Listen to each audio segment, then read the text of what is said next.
भूतिया गांव एक ऐसा गांव जहां रात होने के बाद कोई जिंदा नहीं लौटता। नमस्कार दोस्तों, मेरा नाम अमित है। अगर आपको डरावनी, रहस्यमयी और सच्ची घटनाओं पर आधारित कहानियां पसंद हैं, तो हमारे चैनल को जरूर सब्सक्राइब करें। आज मैं आपको एक ऐसे गांव की कहानी सुनाने जा रहा हूं, जिसके बारे में कहा जाता है कि वहां रात के बाद इंसानों का नहीं बल्कि किसी और का राज चलता है। यह कहानी शुरू होती है उत्तर भारत के घने जंगलों के बीच बसे एक छोटे से गांव कालीघाट से। यह गांव कभी बहुत खुशहाल हुआ करता था।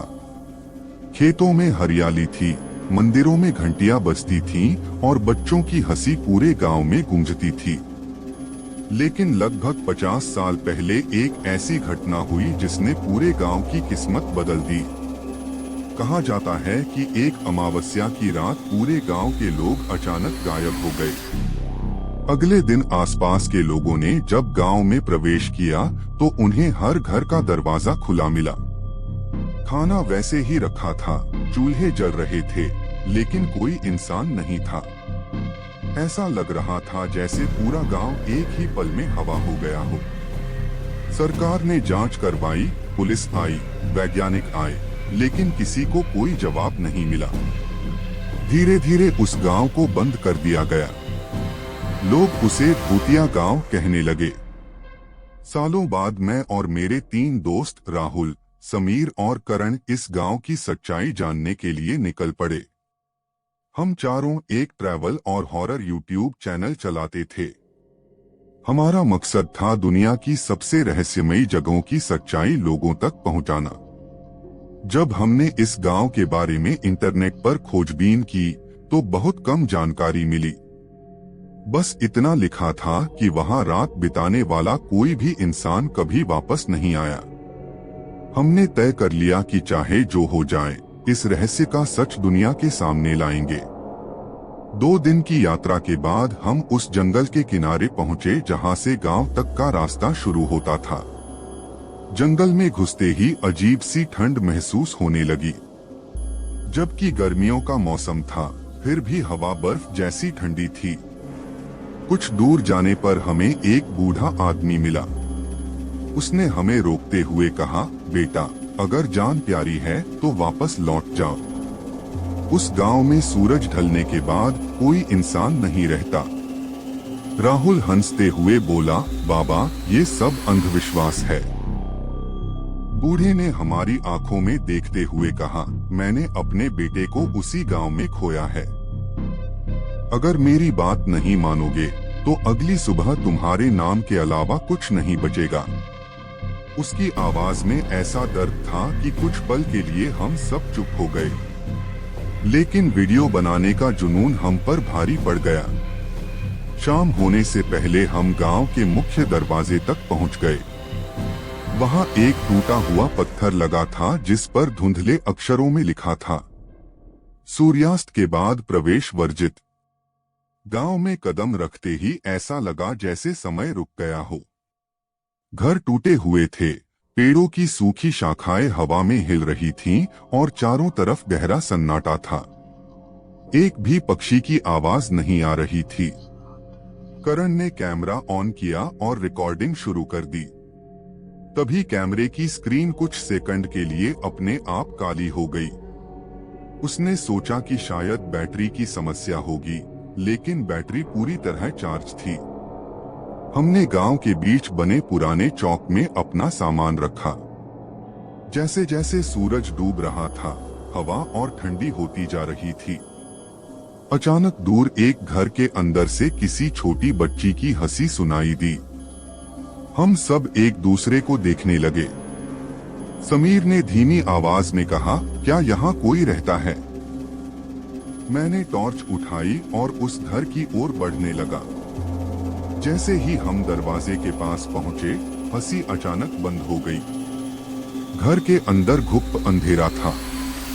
दीवारों पर अजीब निशान बने हुए थे और बीच कमरे में एक पुरानी लकड़ी की गुड़िया पड़ी थी। मैंने जैसे ही गुड़िया को उठाने के लिए हाथ बढ़ाया, उसके सिर ने धीरे धीरे हमारी तरफ घूमना शुरू कर दिया। हम सब डरकर पीछे हट गए। उसी समय पूरे गांव में एक साथ घंटियों की आवाज गूंज उठी, लेकिन गांव में कोई मंदिर दिखाई नहीं दे रहा था। हमने टॉर्च की रोशनी चारों तरफ घुमाई। तभी सड़क के आखिर में सफेद कपड़े पहने एक लंबी आकृति खड़ी दिखाई दी। वह बिल्कुल हमारी तरफ देख रही थी और अगले ही पल वह बिना चले जमीन पर फिसलती हुई हमारी ओर आने लगी। हमारी सांसें तेज हो गईं। करण के हाथ से कैमरा गिर गया और तभी कैमरे की स्क्रीन पर एक चेहरा दिखाई दिया। वही चेहरा जो हमारे सामने खड़ा ही नहीं था। रात के सन्नाटे में कैमरे की स्क्रीन पर दिख रहा चेहरा धीरे धीरे मुस्कुराने लगा। सबसे अजीब बात यह थी कि वह चेहरा हमारे सामने खड़ी सफेद आकृति से बिल्कुल अलग था। स्क्रीन पर एक बूढ़ी औरत दिखाई दे रही थी जिसकी आंखें पूरी तरह काली थीं। करण घबराकर चिल्लाया, अमित, कैमरे में कोई है। मैंने कैमरा उठाकर देखा, लेकिन जैसे ही स्क्रीन से नजर हटाकर सामने देखा, सफेद आकृति गायब हो चुकी थी। ये कैसे हो सकता है? राहुल ने कांपती आवाज में पूछा। अचानक हमारे पीछे किसी के दौड़ने की तेज आवाज आई। हम सबने एक साथ मुड़कर देखा, लेकिन वहां कोई नहीं था, सिर्फ धूल उड़ रही थी। समीर ने कहा, मुझे लगता है हमें अभी यहाँ से निकल जाना चाहिए। लेकिन तभी हमारे मोबाइल फोन में नेटवर्क की जगह एक अजीब संदेश दिखाई दिया, अब वापस जाना मना है। हम सब एक दूसरे का फोन देखने लगे। चारों मोबाइल में वही संदेश था। राहुल ने घबराकर कहा, ये किसी की शरारत है। मैंने हिम्मत करके गांव के बाहर जाने वाले रास्ते की ओर चलना शुरू किया, लेकिन कुछ ही मिनटों बाद हम फिर उसी पुराने चौक में खड़े थे। हम रास्ता बदलते रहे, लेकिन हर बार वहीं लौट आते। अब डर धीरे धीरे हमारे दिमाग पर हावी होने लगा था। तभी दूर एक पुराने कुएं के पास लाल रंग की लालटेन जलती दिखाई दी। उसके पास एक छोटी बच्ची खड़ी थी। उसने धीरे से हाथ हिलाकर हमें अपनी तरफ बुलाया। समीर बोला, मत जाओ, कुछ ठीक नहीं है। लेकिन पता नहीं क्यों मेरे पैर अपने आप उसकी ओर बढ़ने लगे, जैसे कोई अदृश्य ताकत मुझे खींच रही हो। जैसे ही मैं कुएं के पास पहुंचा, बच्ची मुस्कुराई और बोली, तुम लोग भी यहीं रह जाओगे। इतना कहकर वह अचानक गायब हो गई। मैंने कुएं के अंदर टॉर्च की रोशनी डाली। नीचे सिर्फ पानी नहीं था, दीवारों पर सैकड़ों हाथों के निशान बने हुए थे और पानी के अंदर 4 लोगों की परछाइयां खड़ी थीं। हम चारों की, लेकिन हम तो कुएं के बाहर खड़े थे। इतने में कुएं से किसी के रोने की आवाज आने लगी। फिर किसी ने बहुत धीमी आवाज में मेरा नाम लिया, अमित। मेरे हाथ से टॉर्च गिर गई। उसे उठाने के लिए जैसे ही मैं झुका, किसी ने मेरे कंधे पर बर्फ जैसा ठंडा हाथ रख दिया।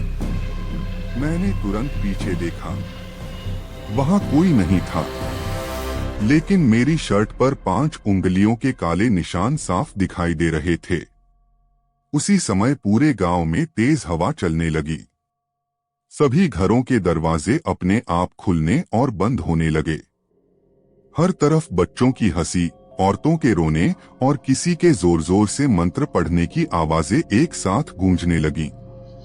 करण ने कैमरा उस तरफ घुमाया जहां से आवाज आ रही थी। कैमरे में साफ दिखाई दिया, दर्जनों लोग गांव की गली में खड़े थे। सभी ने सफेद कपड़े पहन रखे थे, लेकिन जब हमने कैमरे से नजर हटाकर सामने देखा, वहां कोई नहीं था। अब हमें समझ आ गया था कि यह गांव सिर्फ सुनसान नहीं था, यहाँ कोई हमें देख रहा था और शायद हमारे आने का इंतजार भी कर रहा था। उसी समय गांव के सबसे पुराने मंदिर की घंटी अपने आप बजने लगी। हमने एक दूसरे की तरफ देखा। शायद इस रहस्य का जवाब उसी मंदिर में छिपा था, लेकिन हमें नहीं पता था कि मंदिर के अंदर हमारा सामना किससे होने वाला है। मंदिर की घंटियां लगातार बज रही थीं। पूरा गांव उस आवाज से गूंज रहा था। हम चारों ने हिम्मत जुटाई और धीरे धीरे उस पुराने मंदिर की ओर बढ़ने लगे। मंदिर का मुख्य द्वार आधा टूटा हुआ था। उस पर जंग लगी एक घंटी हवा के बिना ही अपने आप हिल रही थी। जैसे ही हमने अंदर कदम रखा, घंटियों की आवाज अचानक बंद हो गई। पूरा मंदिर गहरे सन्नाटे में डूब गया। मैंने टॉर्च की रोशनी आगे डाली। मंदिर की दीवारों पर पुराने चित्र बने थे। उन चित्रों में गांव के लोग किसी रहस्यमयी पूजा में बैठे दिखाई दे रहे थे। सबसे डरावनी बात यह थी कि हर चित्र में एक काले साए जैसा इंसान खड़ा था, जिसका चेहरा कभी साफ नहीं दिखाया गया था। राहुल ने धीरे से कहा, लगता है यही इस गांव का रहस्य है। तभी समीर की नजर मंदिर के बीचों बीच रखी एक पुरानी लकड़ी की संदूक पर पड़ी। हमने उसे खोला। अंदर एक फटी हुई डायरी थी। उसके पहले पन्ने पर लिखा था, अगर कोई यह डायरी पढ़ रहा है तो समझ लो कि अब उसके पास बचने का समय बहुत कम है। मेरे हाथ कांपने लगे। मैंने आगे पढ़ना शुरू किया। डायरी में लिखा था कि कई साल पहले इस गांव में लगातार सूखा पड़ा। फसलें नष्ट हो गईं। लोग भूख से मरने लगे। तभी एक तांत्रिक गांव में आया। उसने कहा कि अगर गांव वाले एक विशेष अनुष्ठान करेंगे तो गांव फिर से खुशहाल हो जाएगा। लालच में आकर सब उसकी बात मान गए। अमावस्या की रात पूरे गांव ने उस तांत्रिक के साथ पूजा की, लेकिन वह पूजा किसी देवता की नहीं, एक भयानक शैतानी शक्ति को बुलाने के लिए थी। अनुष्ठान पूरा होते ही आकाश काला हो गया। तेज आंधी चली और अगले ही पल पूरे गांव के लोग हमेशा के लिए उस शक्ति के कैदी बन गए। डायरी की आखिरी पंक्ति पढ़ते ही मेरे रोंगटे खड़े हो गए। उसमें लिखा था, जो भी इस गांव में रात बिताएगा उसकी आत्मा भी इस गांव का हिस्सा बन जाएगी। अचानक मंदिर का दरवाजा जोर से बंद हो गया। हम चारों घबरा गए। करण ने पूरी ताकत से दरवाजा खोलने की कोशिश की, लेकिन वह नहीं खुला। तभी मंदिर के अंदर ठंडी हवा का तेज झोंका चला। हमारी टॉर्च एक एक करके बंद होने लगी। अब सिर्फ कैमरे की हल्की रोशनी बची थी।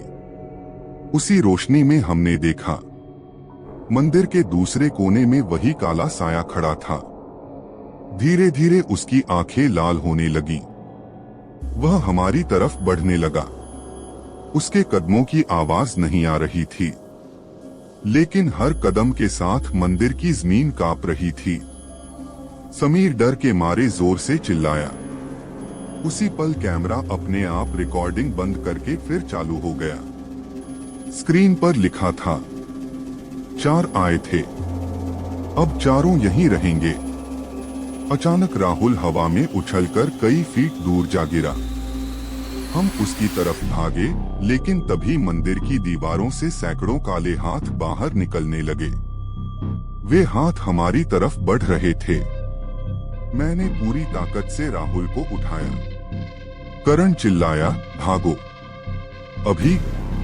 हम किसी तरह मंदिर से बाहर निकल आए, लेकिन बाहर का नजारा देखकर हमारे पैरों तले जमीन खिसक गई। पूरा गांव बदल चुका था। टूटे हुए घर अब नए दिखाई दे रहे थे। गलियों में सैकड़ों लोग खड़े थे। सभी चुपचाप हमें घूर रहे थे। और फिर उन सभी ने एक साथ मुस्कुराना शुरू कर दिया। उनकी आंखें पूरी तरह काली थीं। हमें समझ आ गया, हम अब उसी गांव में नहीं थे जिसे हम शाम को देखकर आए थे। हम किसी और ही दुनिया में पहुंच चुके थे, और वहां से वापस लौटने का रास्ता शायद अब हमेशा के लिए बंद हो चुका था। हम चारों कुछ पल के लिए वहीं जड़ हो गए। सामने खड़े लोगों की आंखें पूरी तरह काली थीं और उनके चेहरों पर अजीब सी मुस्कान थी। पूरा गांव अब वैसा नहीं था जैसा हमने शाम को देखा था। हर घर में रोशनी जल रही थी, गलियों में लोग खड़े थे, लेकिन कोई बोल नहीं रहा था। अचानक एक साथ सभी लोगों ने हमारी तरफ कदम बढ़ाने शुरू कर दिए। भागो, मैंने पूरी ताकत से चिल्लाया। हम चारों गांव की गलियों में दौड़ने लगे। पीछे मुड़कर देखा तो सैकड़ों लोग बिना दौड़े धीरे धीरे चलते हुए भी हमारी बराबरी से आगे बढ़ रहे थे। ऐसा लग रहा था जैसे जगह और समय दोनों उनके काबू में हो। कुछ दूर जाकर हमें वही पुराना बरगद का पेड़ दिखाई दिया।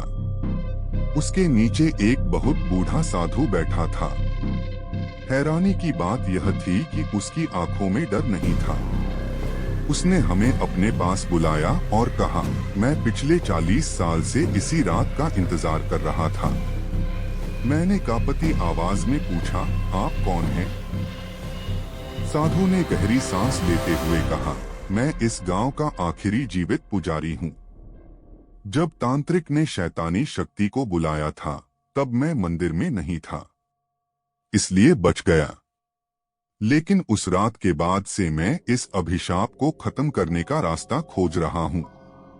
उन्होंने हमें बताया कि उस तांत्रिक ने अपनी आत्मा को गांव के पुराने मंदिर के नीचे छिपी एक काली मूर्ति से बांध दिया था।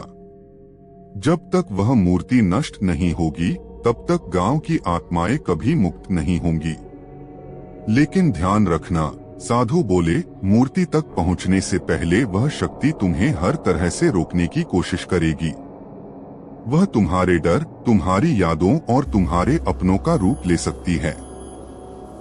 हमने एक दूसरे की तरफ देखा और फैसला किया कि अब पीछे हटने का कोई मतलब नहीं था। हम फिर से मंदिर की ओर चल पड़े। इस बार मंदिर का मुख्य दरवाजा अपने आप खुल गया। अंदर घुप अंधेरा था। जैसे ही हम सीढ़ियों से नीचे उतरे, हमें जमीन के नीचे एक लंबी सुरंग दिखाई दी।